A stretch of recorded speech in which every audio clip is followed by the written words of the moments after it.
right. Thanks, everybody. Kind of a boring day today in the market. A lot of people are asking me about the debate tonight. Like how will it influence the markets, this, that, or the other. I mean, first of all, I'm not that smart to know, but I don't really think so. Ultimately, markets are determined by supply and demand. So if it becomes, but there might be something there. Okay, I mean maybe, but I don't think it's going to be anything huge. But I don't know if it's clear that Trump wins, maybe that's bullish for energy stocks, uh, oil stocks.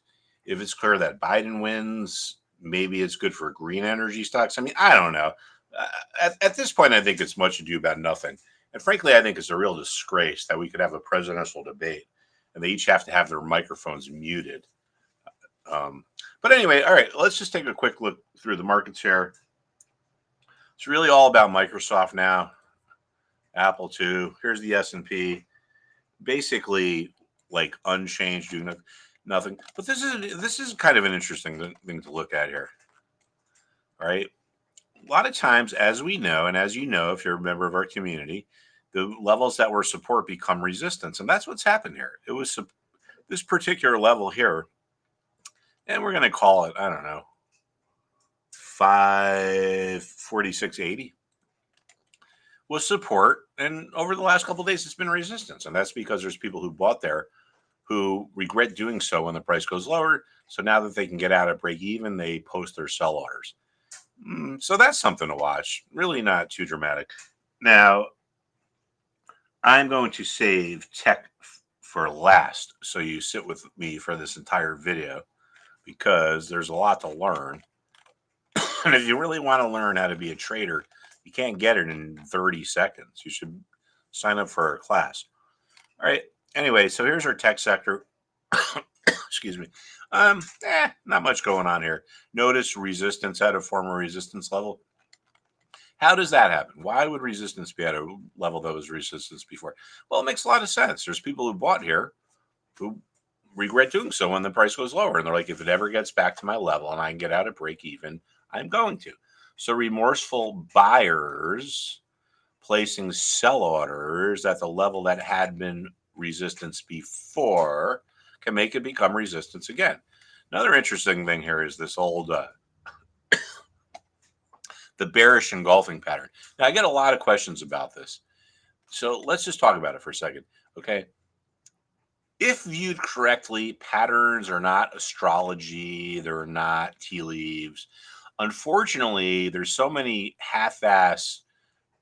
stupid, inexperienced, whatever technical analysts out there that don't know what the hell they're talking about. Technical analysis gets a bad name. We're just looking at a chart of supply and demand. I mean, I was in the institutional trading world for 2 decades, even more, I don't know, 2.5 decades. And this is what real traders look at. Like, what are the dynamics? What are the short-term supply and dynamics that are driving the market? So here's our bearish engulfing pattern. Is this mystical? No. Let's just think what was happening. The blue team or the bulls were in charge. On this day, it looked like it was going to be another up open. But by the close, look at where it went. So importantly, we reversed. We went through the open and the prior day's open and close where there should have been some support. That's it. The bearish engulfing pattern shows that in one time frame, maybe the sellers just took over. Think about like football, right? The football team is driving the ball down the field, and we get to the end zone, and it's a goal line stance, and the defense makes a stance, and they turn it around, and the momentum goes their other way, and then we start moving lower. All right, so that's our healthcare. Quick look at our financials here. Yeah. All right, let's look at tech. Because these days it's all about tech. And here's a technology spider or ETF. Not much going on here. You can see here another short-term thing where like what had been a support level becomes resistance. If you're a trader in the institutional world like I was, you need to know where the price levels are. Because a big part of your job, if you're a trader, is trying to figure out, okay, we can take this position or we shouldn't take this position. If you're managing $1,000 and you're a retail trader, well, that's, you can buy anything you want. If you're managing 3 billion and you like to put 5% of your assets into any investment, that's oh god, what did I say? 3 billion. So we're talking about like billions and billions of dollars, right?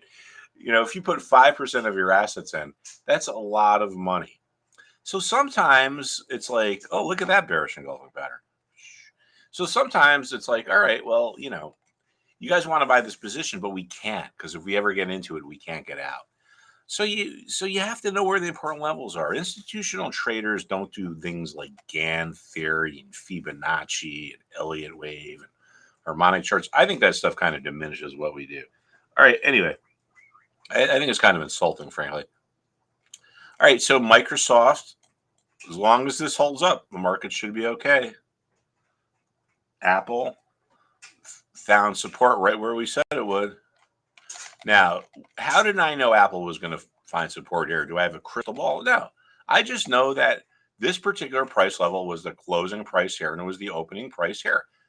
Most trading takes place on the open and the close. Therefore, there are a lot of people who sold here who regret selling once the price goes higher. And they tell themselves, I made a mistake. If it ever gets back to my price, I'm going to buy my shares back. I'll buy them back, but it's got to be at the same price I sold them at.